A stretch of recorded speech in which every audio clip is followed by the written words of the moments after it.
Big TV భక్తి సమాచారం WhatsApp ఛానల్లో జాయిన్ అవ్వండి. అన్ని విశేషాలు ఎప్పటికప్పుడు తెలుసుకోండి. యోగ యోగ యోగేశ్వరాయ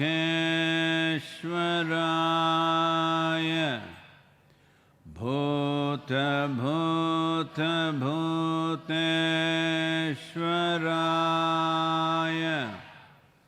కాల కాల కాళేశ్వరాయ శివ శివ సర్వేశ్వరాయ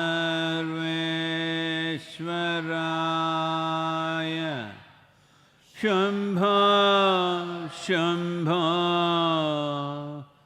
మహాదేవాయ.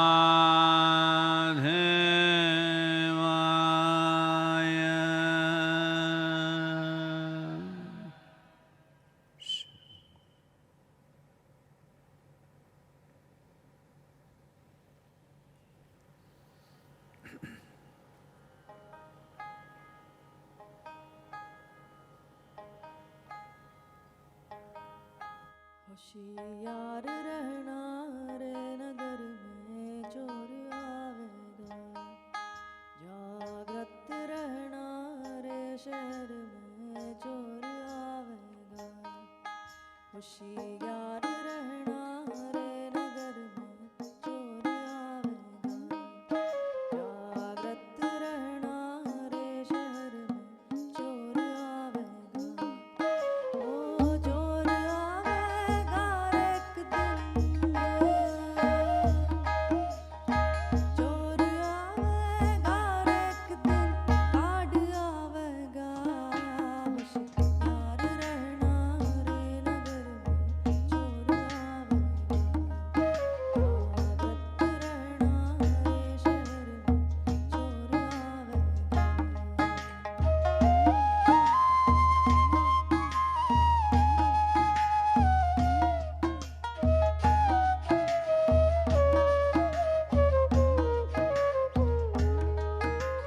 तीर तोप तलवार न पर्ची न बंदूक चलावेगा, तीर तोप तलवार न पर्ची न बंदूक चलावेगा.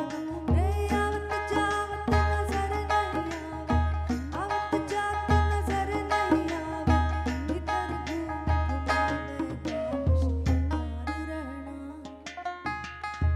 चोर आवेगा, जागृत रहना रे शहर में चोर आवेगा.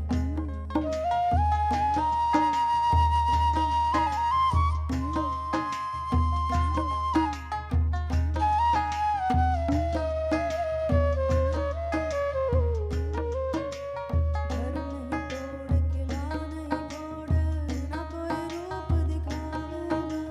घर नहीं तोड़ किला नहीं मोड़, ना कोई रूप दिखावेगा. ओ इस नगरी से उसे काम नहीं है, इस नगरी से उसे काम नहीं है, तुझे उठा ले जावेगा. होशियार रहना चोर आवेगा, जागृत रहना रे शहर में चोर आवेगा. ओ चोर आवेगा एक दिन, चोर आवेगा एक दिन, जम आवेगा. होशियार रहना रे नगर में चोर आवेगा, जागृत रहना रे शहर में चोर आवेगा. होशियार रहना रे नगर में चोर आवेगा, जागृत रहना रे शहर में चोर आवेगा. ओ चोर आवेगा.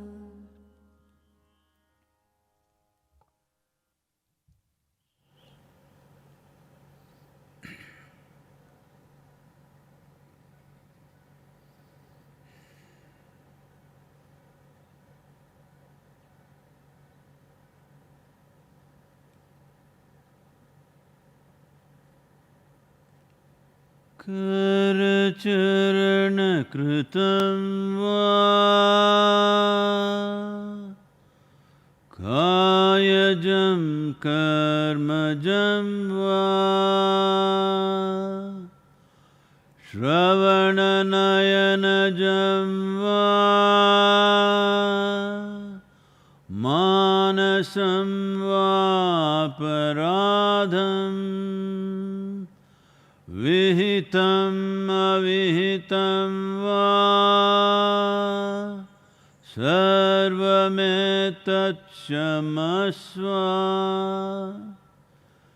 जय जय करुणाब्धे जय जय करुणाब्धे। ॐ श्री महादेव शंभो।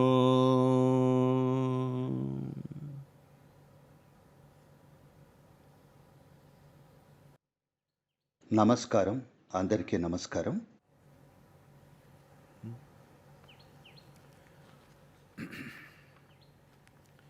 సరే,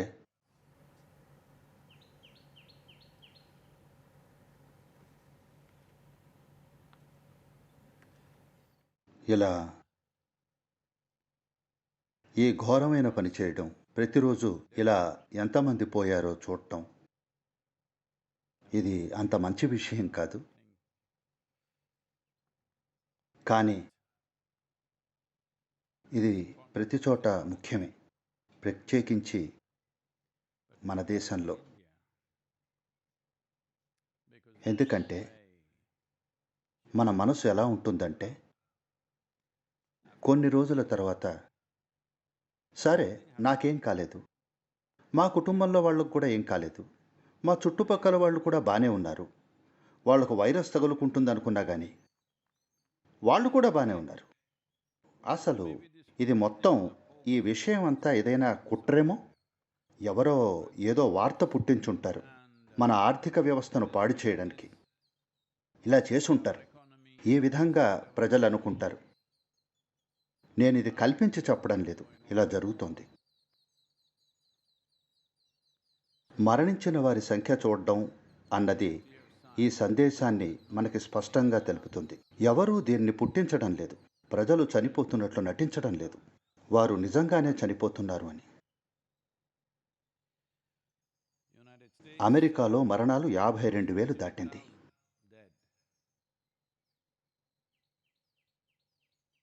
స్పెయిన్లో 23,000, ఫ్రాన్స్లో 23,000, జర్మనీలో 6,000, యూకే 20,000 దాటుతోంది. మిగతా ఇతర ప్రాంతాలు కొంచెం మెరుగ్గానే ఉన్నాయి, కానీ అక్కడ కూడా మరణాలు జరుగుతూనే ఉన్నాయి. మన దేశంలో 775 దాటాం, కానీ మరణిస్తున్న వారి సంఖ్య మన దేశంలో బాగా తగ్గుతోంది. ఇది గమనించి రాష్ట్ర ప్రభుత్వాలు లాక్డౌన్ను ప్రోత్సహిస్తున్నాయి. ప్రస్తుతం తమిళనాడులో కర్ఫ్యూ ఉంది, లాక్డౌన్ కాదు. తక్కిన రాష్ట్రాలు కూడా ఈ విధంగానే చేస్తున్నాయి. ప్రాంతాల వారీగా దీన్ని అదుపు చేస్తున్నారు. ఎందుకంటే 50% of India's virus cases మన దేశంలో ఉన్న 50% వైరస్ కేసులు కేవలం మహారాష్ట్ర, గుజరాత్, ఇంకా ఢిల్లీ నుండే వచ్చాయి. ఇది కేవలం నగరమే, రాష్ట్రం కాదు. చట్టపరంగా ఇది రాష్ట్రమే, కానీ విస్తీర్ణత పరంగా చూస్తే ఇది ఒక నగరమే. కేవలం ఈ 3 ప్రాంతాల నుండే 50% కేసులున్నాయి. ఇంకొక 3-4 రాష్ట్రాలను కలిపితే ఉత్తరప్రదేశ్, తమిళనాడు, మధ్యప్రదేశ్, ఇంకా కేరళ, అది 80% అవుతుంది. అంటే దేశంలో చాలా వరకు ఇన్ఫెక్షన్ సోకలేదు. లాక్డౌన్ చూపించిన ప్రభావం అది. అది ఏ ప్రాంతంలో ఉంటే దాన్ని ఆ ప్రాంతానికే పరిమితం చేసింది. అందువల్ల ఈ ఫలితాలను గమనించి రాష్ట్రాలు మరింత విస్తృతంగా లాక్డౌన్ చేయాలని నిర్ణయించుకున్నాయి. కానీ ఆర్థికపరమైన ఒత్తిళ్లు ఎలాగూ ఉన్నాయి.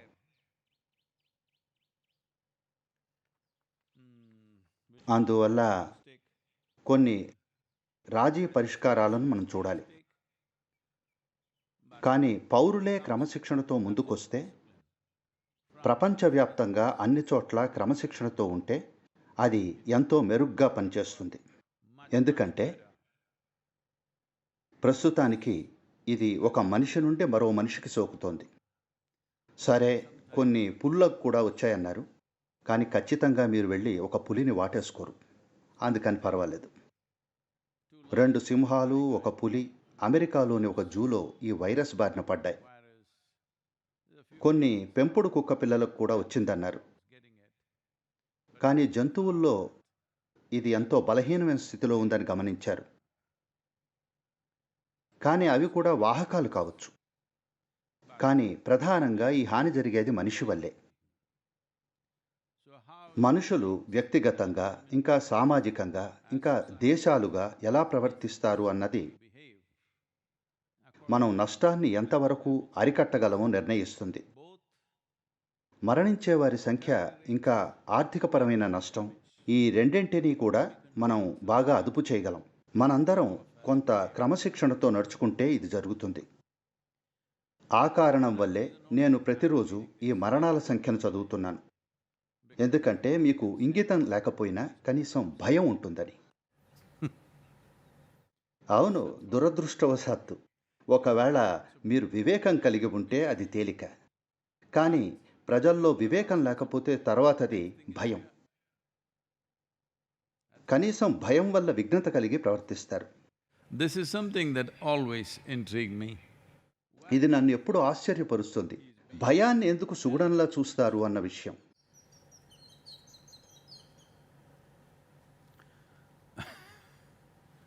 నేను దీని గురించి ఇంతకు ముందు మాట్లాడాను అనుకుంటా. సరే, ఏది ఏమైనా నేను ఓ యువకుడిగా ఉన్నప్పుడు నేను ఎప్పుడూ ఓ చిన్న పిల్లాడిలా లేను. నాకు 10-11 సంవత్సరాలు ఉన్నప్పుడు అంత వయసు లేదా అంతకంటే తక్కువ. మా నాన్నగారు ఎప్పుడూ నా గురించి ఆందోళన పడుతూ ఉండడం చూశాను. వీడికి అసలు మనసులో భయం లేదు, ఈ పిల్లాడికి ఏం జరుగుతుందో అనేవారు. ఒకరోజు నేను వెనక్కి తిరిగి, భయం సుగుణం ఎప్పుడైంది అని అడిగాను. ఆయన, చూశావా, నేను చెప్పాను వీడికి అసలు భయం లేదని అన్నారు. సరే, మీరు వెనక్కి తిరిగి చూస్తే You will see దురదృష్టవశాత్తు ప్రపంచంలోని ఎన్నో మతాలు, ప్రపంచంలోని రాజకీయ సంస్థలు, ఇంకా తల్లిదండ్రులు, టీచర్లు ఎప్పుడూ కూడా వారికి కావలసింది చేయించుకోవడానికి భయాన్ని సమర్థవంతమైన సాధనంగా ఉపయోగించారు. నరకం అంటే భయం, కాల్చి చంపేస్తారని భయం, దండిస్తారు అని భయం, కొడతారు అని భయం, నిందిస్తారని భయం, చులకన చేస్తారని భయం. వాళ్ళు వాళ్ళ వ్యాపారానికి భయాన్ని ప్రధానమైన సాధనంగా ఉపయోగించారు. దురదృష్టవశాత్తు ఈ కోవలోకి తల్లిదండ్రులు కూడా వస్తారు. ఇప్పుడు చాలా వరకు దీనిలో మార్పు వస్తోందనుకుంటున్నాను. కానీ చాలా సమాజాల్లో ఇది అంతర్లీనంగా ఉంది. ఎందుకంటే ప్రజలు ఇంకా దీన్ని నమ్ముతారు. ఏమిటంటే భయపెడితే ప్రజల్లో సామర్థ్యం పెరుగుతుందని. ప్రపంచంలో పాకిన ఎంతో మూర్ఖమైన, వినాశకరమైన ఆలోచన ఇది. అదేమిటంటే భయపడితే ప్రజలు ఉన్నతంగా పనిచేస్తారని. ప్రజల్ని కొన్ని పనులు చేయనీయకుండా భయం అదుపు చేస్తుంది. కానీ భయం ప్రజల్ని దేని నుండి విముక్తి చేయదు. భయం ప్రజల్ని ఎంత ఘోరంగా కట్టిపడేస్తుంది అంటే, ఇంకా ఎంత హీనపరుస్తుంది అంటే, ఎన్నో విధాలుగా వాళ్ళు చితికిపోతారు. మనుగడ కోసం తాపత్రయపడే ఒక చిన్న ప్రాణిలా తయారవుతారు. ఒక మహానుభావుల్లా జీవించే బదులు ఈ భూమి మీద అత్యున్నత స్థాయి జీవంలా ప్రవర్తించరు. పరిణామక్రమంలో మీరు అత్యున్నత స్థాయిలో ఉన్నారు. ఈ భూమి మీద ఉన్న జీవరాశులన్నింటిలోకి అత్యున్నత స్థాయిలో ఉన్నారు. మీరు ఆ ఉచ్చస్థితిలో ఉన్నట్లు ప్రవర్తించడం లేదు. అధమ స్థాయిలో ఉన్నట్లు ప్రవర్తిస్తున్నారు. ఎందుకంటే భయం. వెంటనే వచ్చే పర్యవసానాల గురించి మాత్రమే భయం కాదు, కానీ మరెక్కడో బాధపడతారన్న భయం. నరకంలో బాధపడతారన్న ఈ భయం ప్రజల్ని అదుపు చేయడానికి ఒక గొప్ప సాధనం. సరే, ప్రజలకు దేవుడంటే కూడా భయమే.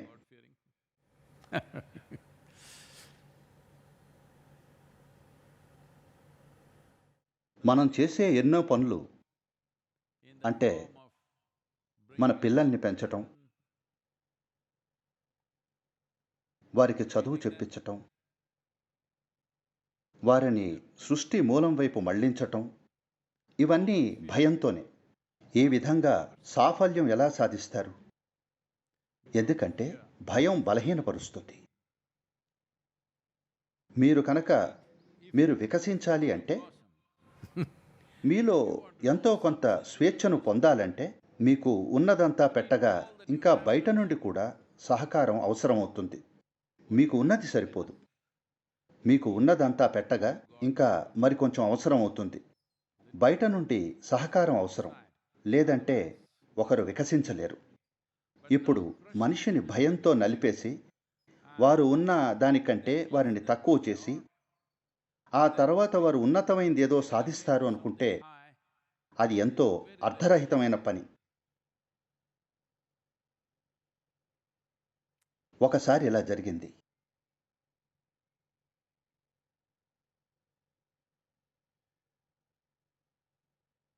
ఆ, ఓ తల్లి తన పిల్లవాడిని మేకపాలు తాగమని ప్రోత్సహిస్తోంది.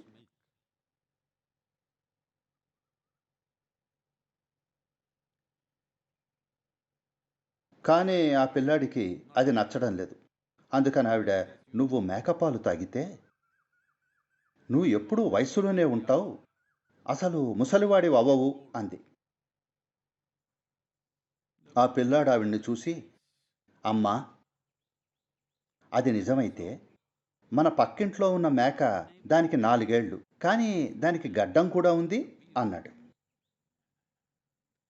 కానీ నేనెప్పుడు ఓ మేక ముసలిదవ్వడం చూడలేదు. ఎందుకంటే ఆ మాట నిజమే. కారణం, ఎవరో ఒకరు దాన్ని బిర్యానీ చేసేస్తారు. అది పడుచుగా ఉండటం కాదు, ఎవరో ఒకళ్ళు తినేస్తారు దాన్ని. దానికి ముసలితనం వచ్చే వరకు ఉండనివ్వరు. అందుకని బహుమతులు ఒక మార్గం అయితే భయం మరొక మార్గం. కానీ అందమైన మార్గం ఏమిటంటే, మీరు మరొకరిలో వివేకం కలిగించేందుకు అంకితమవ్వడం, వారికి అర్థమయ్యేటట్లు చెప్పటం. ఇందుకు చాలా శ్రమ ఇంకా సమయం అవసరం. అదే పనిని భయంతో చేయిస్తే 2 నిమిషాల్లో అయిపోతుంది. నేను మేనేజ్మెంట్ టెక్నిక్ చెప్తున్నా. కానీ మీరు అందరికీ ఏం చెయ్యాలో, అందులోని ప్రతి అంశాన్ని అర్థమయ్యేలా చెప్పాలంటే, ఒక మాటలో జరిగిపోయేదానికి 100 మాటలు చెప్పాలి. నన్ను చూడండి, ఒక మాటలో చెప్పేదాన్ని 100 విధానాల్లో చెప్పాలి. కానీ మీరు వారిని అజ్ఞానం అనే గోతిలో నుంచి బయటకు లాగితే, మళ్ళీ రేపు ఉదయం అదే గోతిలో ఉంటారు. మళ్ళీ ఈరోజు వారిని బయటికి లాగాలి, మళ్ళీ రేపు అక్కడే ఉంటారు. సరే, ఈ పని యొక్క స్వభావమే అటువంటిది. కానీ ఎవరైనా మరింత వివేకవంతమైన జీవితం వైపు ఒక చిన్న అడుగు వేసినా సరే, మీ చుట్టుపక్కల ఎన్నో అందమైన విషయాలుంటాయి. కానీ అదే పనిని మీరు భయపెట్టి చేయిస్తే, లేదా ఇంకా అంతకంటే ఎక్కువ పని భయపెట్టి చేయిస్తే, అక్కడ ఎంతో అసహ్యకరమైన వాతావరణం ఉంటుంది. అంటే మీరు పీల్చే గాలి కూడా విషం అవుతుంది. మీ చుట్టూ ఉన్నవారు భయంలో ఉన్నప్పుడు ఆ వాతావరణంలోని గాలి కూడా విషపూరితమవుతుంది. మీకు కనుక ఈ సున్నితత్వం ఉంటే గమనిస్తారు. నేను కొన్ని జైళ్లలో పనిచేశాను. లేదు లేదు, నాకు అక్కడ అడ్మిషన్ దొరకలేదు. నేను వారికి ఇన్నర్ ఇంజనీరింగ్ ప్రోగ్రాం నేర్పించడానికి వెళ్ళాను. ఒకానొక సమయంలో నేను ఎన్నో జైళ్లకు వెళ్ళాను. మన దేశంలో ఇంకా అమెరికాలో కూడా వెళ్ళాను. మీరు కనుక జైలు జీవితం చూస్తే అది ఎంతో క్రమబద్ధంగా ఉంటుంది. నిజానికి పేద వర్గాల నుండి వచ్చే చాలామంది వారు బయట వేసుకోగలిగిన బట్టల కంటే మంచి బట్టలు వేసుకుంటారు. వారికి ఆహారం మరింత మెరుగ్గా ఉంటుంది, ఆరోగ్యంగా కనిపిస్తూ ఉంటారు. ఇంకా అన్ని మంచి అలవాట్లు ఉంటాయి. వాళ్ళు వ్యసనాల నుండి బయటపడతారు. అన్నీ కూడా టైం ప్రకారం జరుగుతాయి, సమయబద్ధంగా జరుగుతాయి. మీకోసం లైట్లు వేసేవాళ్ళు ఒకరుంటారు, లైట్లు ఆపేవాళ్ళు ఒకరుంటారు. ఈషా యోగా సెంటర్కి మళ్ళీ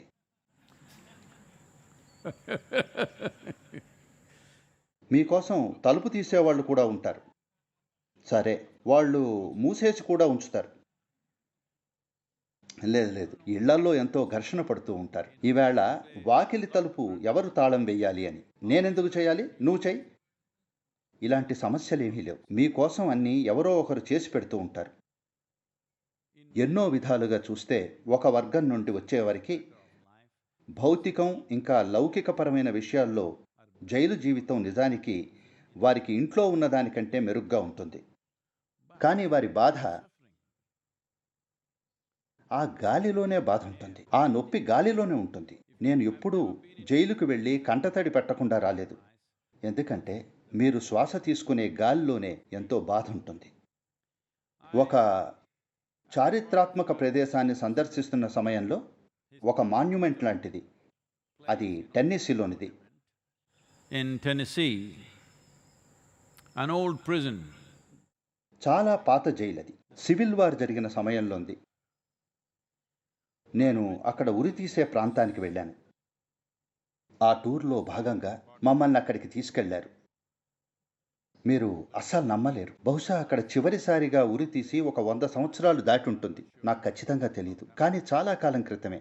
కానీ మీరు ఆ ప్రదేశంలోకి ప్రవేశించగానే అది మీకు బలంగా తగులుతుంది. ఇన్ని సంవత్సరాల తర్వాత కూడా అక్కడ ఉక్కిరి బిక్కిరైనట్లుంటుంది.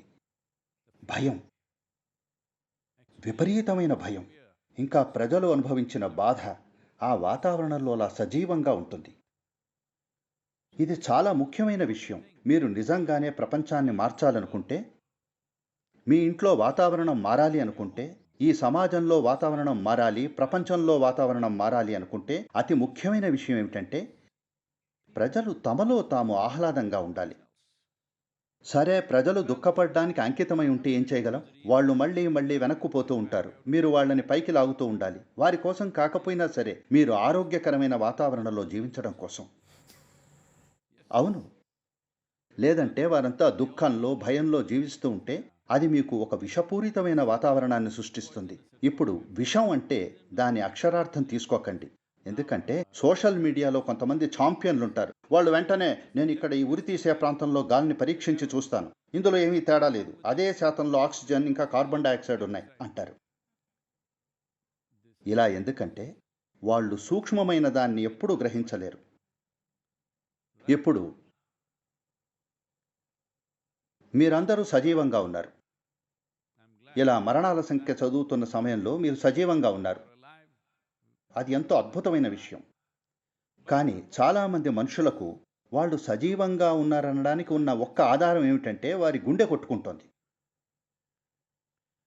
మీ గుండెను బయటికి తీసి అది మెషిన్లతో నడిచేలా చేయొచ్చు. దాని అర్థం ఆ మనిషి సజీవంగా ఉన్నాడని కాదు. ఆ మనిషి ఖచ్చితంగా చనిపోయాడు. లేదా ఏవో ఎలక్ట్రికల్ ఇంపల్సెస్ లేదా శ్వాస. సరే, మీ బదులు వెంటిలేటర్ శ్వాస తీసుకోగలదు. ఇవన్నీ మీ దేహం ఉన్నట్లుగా భౌతికపరమైన నిర్ధారణలు మాత్రమే. నిజంగా మీలో సజీవత్వం ఉంది అనడానికి ఎవరూ ఎటువంటి ఆధారం చూపించలేరు. మనం జీవితం వల్ల కలిగే పర్యవసానాలను మాత్రమే చూస్తున్నాం. మీరు సజీవంగా ఉన్నారు కాబట్టి మీరు శ్వాస తీసుకుంటున్నారు, మీ గుండె కొట్టుకుంటోంది, మిగతావన్నీ జరుగుతున్నాయి. వైద్యపరంగా కొలవగలిగేవన్నీ ఉన్నాయి, అది మంచిదే. but కానీ దాని అర్థం ఈ శరీరానికి అతీతంగా మీరు లేరనా?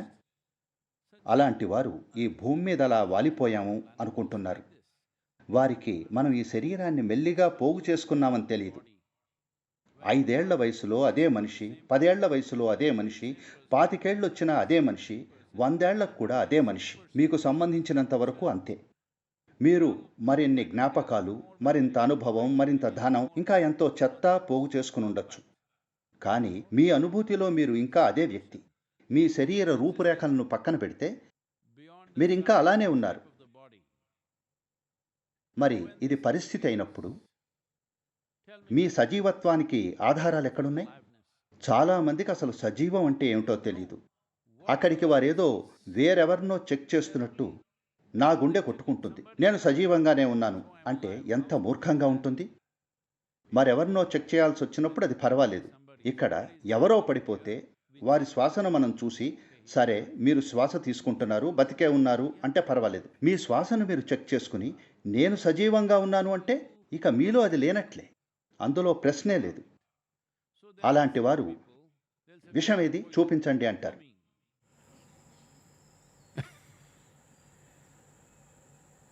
So if I say, if you handle the water in such a certain ways, అందువల్ల మీరు నీటిని ఒక విధంగా చూస్తే అది మాలిక్యులర్ స్థాయిలో విషపూరితంగా మారుతుంది అంటే, వాళ్ళు సరే మీకు సీల్ చేసిన బాటిల్ ఇస్తాం, దానిని విషంగా మార్చండి చూస్తాం అంటారు. కొంతమంది కేవలం విషం మీదే బతుకుతున్నారు అన్నది మాకు తెలుసు. మనకు అది తెలియదని కాదు. మీరు అర్థం చేసుకోవాల్సింది ఏమిటంటే, రసాయన పరంగా మాత్రమే జీవితంలో విషం ఉండదు. మిమ్మల్ని మీరు భయంతో విషపూరితం చేసుకోవచ్చు, మిమ్మల్ని మీరు ఆందోళనతో విషపూరితం చేసుకోవచ్చు, తప్పుడు ఆలోచన, తప్పుడు భావాలతో మిమ్మల్ని మీరు విషపూరితం చేసుకోవచ్చు. మీరు సరి అయిన భంగిమలో కూర్చోకపోయినా సరే అది మిమ్మల్ని విషపూరితం చేయగలదు. సరి అయిన భంగిమలో కూర్చోకపోవడం కూడా మీలో విషాన్ని పుట్టిస్తోంది. లేకపోతే 1000 సంవత్సరాలు మేము యోగశాస్త్రంలో ఇంత పెట్టుబడి ఎందుకు పెడతాం? మీరు అదేమీ లేదు అనుకోకండి. మీరు అర్థం చేసుకోవాల్సింది ఏమిటంటే, మీరు వెనుతిరిగి చూసుకోండి. సామాన్యమైన మనుగడకు సంబంధించిన అంశాలు, తినడం, పడుకోవడం, పునరుత్పత్తి చేయటం, విసర్జన చేయడం, ఇది పక్కన పెడితే 15-20 వేల సంవత్సరాలు సజీవంగా ఉన్న ఒకే విషయం యోగా. దీనిని ప్రచారం చేయడం వల్ల కాదు, కేవలం దానికున్న సామర్థ్యం వల్ల నిలబడింది. మీ అస్తిత్వం యొక్క స్వభావం మీకు అర్థం కాకపోతే అప్పుడు ఇలాంటివన్నీ మీరు సృష్టిస్తారు. ఇది భయపెట్టడం గురించి కాదు, ఇది వివేకంతో ఉండడం గురించి, మనం అశాశ్వతం అని తెలుసుకోవడం గురించి. మన జీవితంలో ప్రతి క్షణం ఈ స్పృహతో, వైరస్ ఉన్నా లేకపోయినా మనం అశాశ్వతం అన్న స్పృహతో, అదే సమయంలో వివేకంతో, విచక్షణతో నడుచుకోవడం ద్వారా, జీవితాన్ని వినమ్రంగా గడపడం ద్వారా మనం ఎన్నో అంశాలను తగ్గించవచ్చు. అలానే మన జీవితంలో ఇంకా ఎన్నో పార్శ్వాలను వృద్ధి చేసుకోవచ్చు. ప్రస్తుతం ప్రపంచవ్యాప్తంగా ఇది స్పష్టంగా తెలుస్తోంది. ఏ దేశాలైతే వివేకంతో ప్రవర్తించాయో అక్కడ మరణాల సంఖ్య అతి తక్కువగా ఉంది. ఏ దేశాలైతే పొగరుగా ప్రవర్తించాయో వాళ్ళు దాని ఫలితాన్ని అనుభవిస్తున్నారు. దురదృష్టవశాత్తు ఇది నిజం. అందుకని ఈ సమయంలో ఇది అర్థం చేసుకోవడం చాలా ముఖ్యం. ఎందుకంటే లాక్డౌన్ ముగిసే సమయం దగ్గర పడుతోంది. ఎప్పుడో అప్పుడు ఇది ముగించాల్సిందే. ఎందుకంటే ఏ ప్రభుత్వం, ఏ రాజకీయ అధికారం వారి ప్రజల్ని ఎప్పటికీ లాక్డౌన్లో పెట్టి ఉంచేయలేరు. 6 వారాల కాలం అంటే చాలా గొప్ప విషయం. నా దృష్టిలో ఇది నిజంగా చాలా అద్భుతం.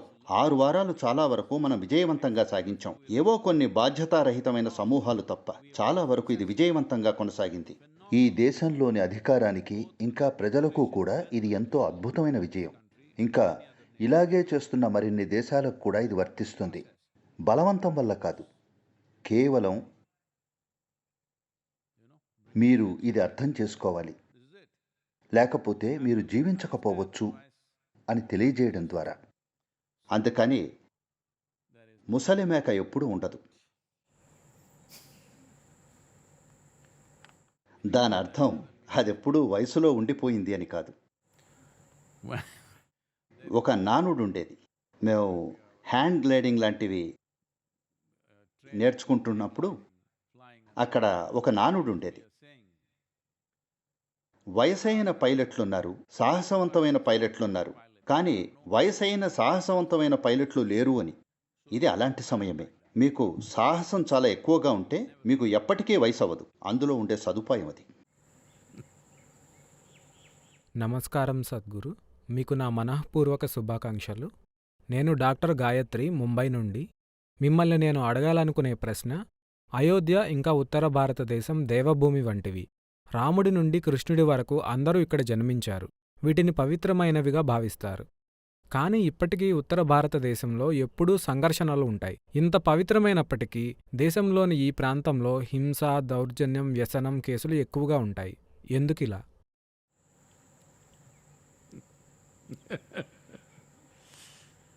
Oh.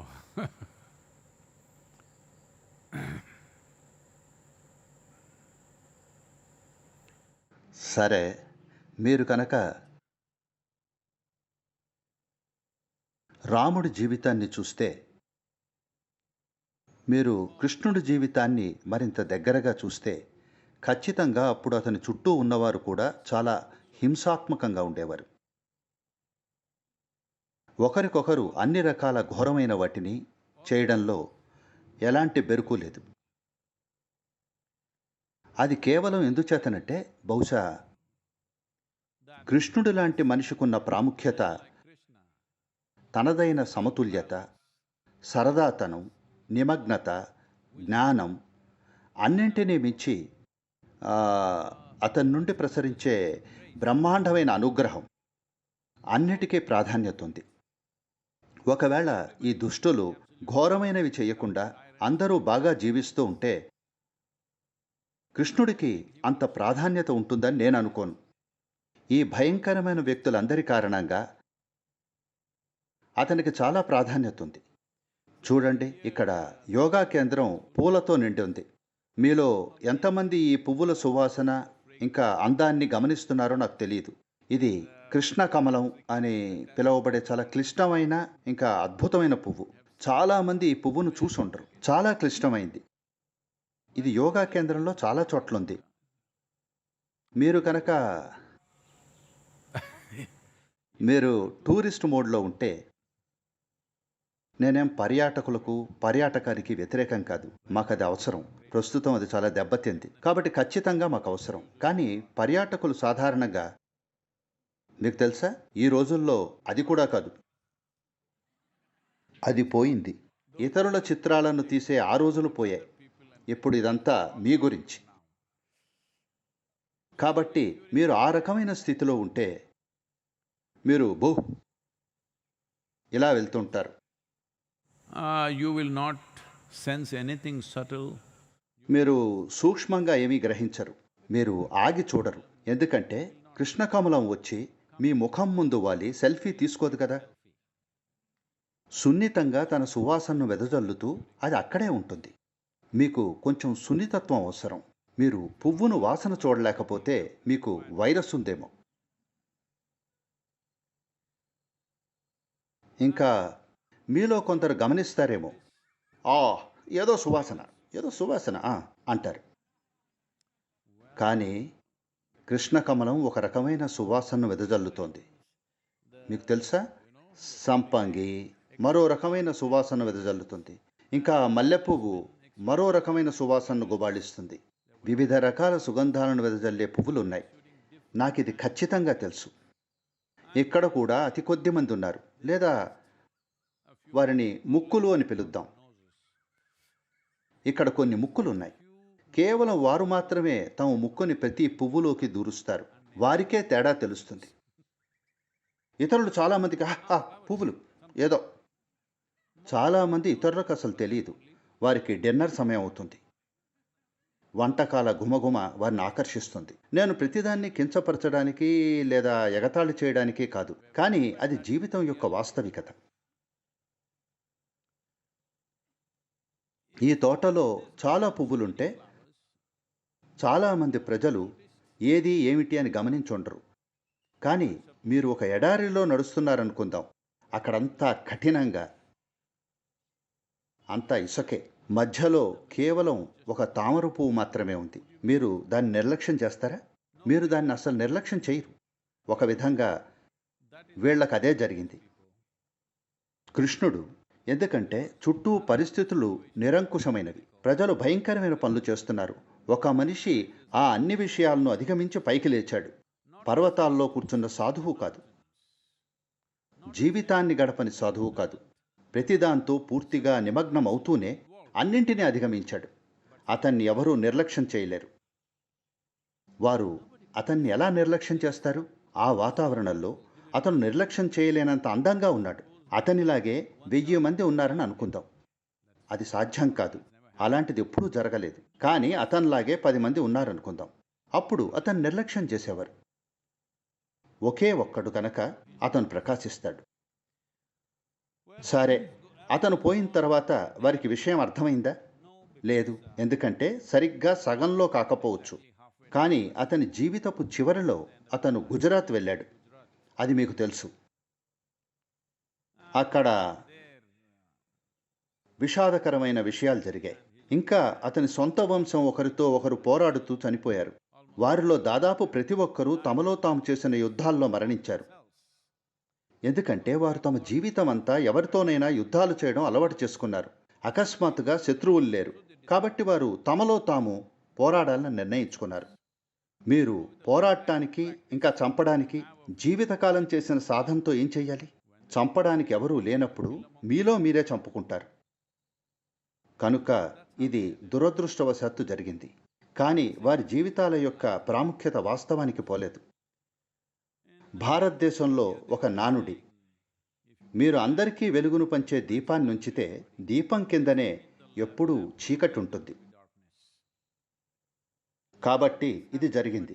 కానీ మీరు దాన్ని విస్తరించి చూస్తే, దానిని వేరే చోటికి ఆపాదిస్తే, భౌగోళికంగా ప్రధాన మతాలు ఎక్కడి నుండి వచ్చాయో మీరు గమనిస్తే, అంటే ఎక్కడైతే యేసు జన్మించాడో, ఎక్కడైతే యూదు మతం పుట్టిందో, ఎక్కడైతే ఇస్లాం కూడా పుట్టిందో, అక్కడ గత Last 2000 years, 2000 సంవత్సరాలుగా ఎవరికీ వెలుగులు పంచలేదు. భారీ స్థాయిలో హింస, బహుశా అత్యంత క్రూరమైన విషయాలు జరుగుతున్నాయి. నేల రక్తంతో తడిసి ముద్దయింది. ఆ ప్రాంతం మొత్తం ఇప్పటికీ కొనసాగుతోంది. బహుశా ఒకరిని చంపడానికి ఎంతో కొంత ప్రయత్నం చేయకుండా ఒక రోజు గడిచిపోతుందని నేను అనుకోను. కారణం దీర్ఘకాలిక ద్వేషం కొనసాగడమే. కాబట్టి వ్యక్తులు దేనికోసమో పోరాడుతుండడం వేరే విషయం. కానీ జాతి, మతం లేదా దేశాల్లాంటి పెద్ద సమూహాలు 1000 సంవత్సరాలుగా పోరాటం సాగిస్తున్నాయంటే దాని అర్థం మనకి బుద్ధి లేదనే. దురదృష్టవశాత్తు పోరాటాలు జరుగుతాయి, జరగకూడదు, కానీ అవి జరుగుతాయి. మనిషి కొన్నిసార్లు ఉప్పొంగుతాడు. మీరు మీ స్పృహలోకి రావాలి. కానీ మీరు 2000 ఏళ్లకు పైగా పోరాడుతూ ఉంటే మీకు నిజంగా బుద్ధి లేదు, దాని గురించి ప్రశ్నే లేదు. కాబట్టి అదే విషయం కనీసం యాదవులు ఇంకా ఉత్తరప్రదేశ్ ప్రజలు ఆ మేరకు వెళ్ళడం లేదు. వారు వ్యవస్థీకృత పోరాటాన్ని వ్యక్తిగత స్థాయి పోరాటానికి తీసుకొచ్చారు. కొంచెం నయం. కనీసం వారు వంశానికి వ్యతిరేకంగా వంశంతో పోరాటం లేదు. వారు దిగొచ్చారు. ఇది మరింతగా ఆర్థిక, మరింతగా వ్యక్తిగత, మరింతగా క్రమశిక్షణ లేకపోవడం, ఈ రకమైన విషయాలకు సంబంధించిందైంది. కానీ మనం తప్పక చూడాలి, మనం వారిని క్రమశిక్షణలో పెట్టాలి. ఈరోజు ఎలాగైతేనే వారి ప్రాంతంలో వారు ఒక యోగిని ఎన్నుకున్నారు. అతను ప్రాంతానికి కొంత క్రమశిక్షణ తెస్తాడని ఆశిస్తున్నాను. అతను ప్రయత్నిస్తున్నాడని నేను అనుకుంటున్నాను. నాకు అక్కర్లేదు. ఇది రాజకీయ ప్రకటన కాదు, ఇది ఊహించండి. చాలా హింసను ఇంకా అన్ని రకాల విషయాలను చూసిన భూమి ఇప్పుడు ఒక యోగిని ముఖ్యమంత్రిగా ఎన్నుకోవడం అనేది, ఇది నాకు కొంచెం నోరెళ్లబెట్టే అంశం. which is a little tongue-in-cheek for me. కానీ ఇది అతని గురించి లేదా ప్రజల గురించి ఒక ప్రకటన చేయడం గురించి కాదు. కానీ ప్రపంచం ఇలా ఉంది. ప్రత్యేకించి ఎక్కడైతే ఒక ప్రకాశవంతమైన కాంతి వస్తుందో అక్కడి ప్రజలు దాన్ని పొందలేదు. చాలా దూరంలో ఉన్న ప్రజలు దాన్ని పొందారు. దగ్గర ఉన్న వారికి అది రాలేదు. వారు ఆ కాంతితో కొంచెం కళ్ళు పోగొట్టుకున్నందున వారు దేన్ని చూడలేరు. దూరంగా ఉన్న వ్యక్తులు ఆ వ్యక్తులు విలువను చూస్తారు. కానీ సాధారణంగా దగ్గరగా ఉన్నవారు ఈ విషయాన్ని కోల్పోయారు. భవిష్యత్తులో అలా ఉండవలసిన అవసరం లేదు. కానీ మానవుల సాధారణ చరిత్ర ఏమిటంటే ఏదైనా దగ్గరగా ఉన్నప్పుడు వారు దాన్ని కోల్పోతారు. అది చాలా దూరంలో ఉన్నప్పుడు వారు దానికోసం తహతహలాడతారు. కాబట్టి దురదృష్టవశాత్తు వారు కృష్ణుడికి కూడా అలా చేశారు. కానీ కృష్ణుడు గుజరాత్కి వెళ్ళాడు. అతనికి నేటికే గుజరాత్లో చాలా ప్రాచుర్యం ఉంది. ఇంకా అక్కడి నుండి అతని కాలం తరువాత అతని మూర్తిని కేరళకు పంపారు. ఇది మీకు తెలుసా? Oh, ఇది దాని గురించి వాద ప్రతివాదాలున్నాయి. కానీ కృష్ణుడి కోసం నిర్మించిన మొదటి ఆలయం అతను జీవించి ఉన్నప్పుడే వారు అతని కోసం ఒక ఆలయాన్ని నిర్మించారు. కానీ పరిస్థితులు అదుపు తప్పి యుద్ధాలు జరిగినప్పుడు ఈ ఆలయం ధ్వంసం చేయబడింది. అప్పుడు ప్రజలు చెప్పిన దాన్ని బట్టి వ్యాసుడు ఆలయంలో ఉన్న విగ్రహాన్ని తీసుకున్నాడు. ఎందుకంటే అది ధ్వంసం అవ్వడం తనకిష్టం లేదు. దాన్ని తీసుకుని ఒక పడవలో వేసుకుని తీరం వెంబడి కేరళకు ప్రయాణించాడు. అందుకే దీన్ని గురువాయూర్ అని పిలుస్తారు.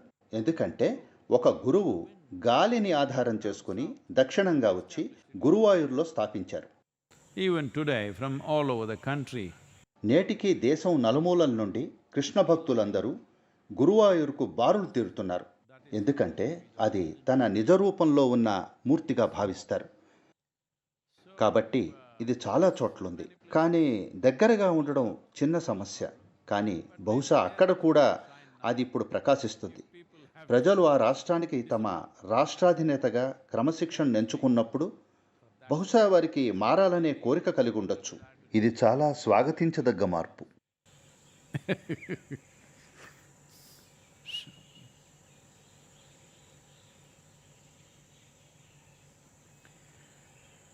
योग योग योगेश्वराय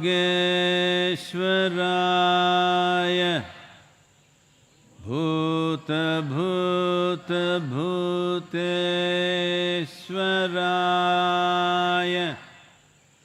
काल काल कालेश्वराय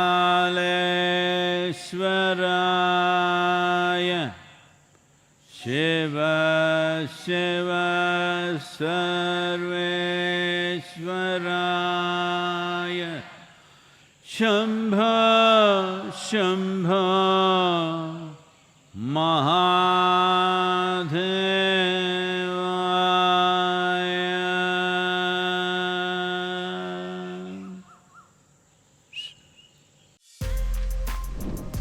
For more videos like this, subscribe Big TV channel.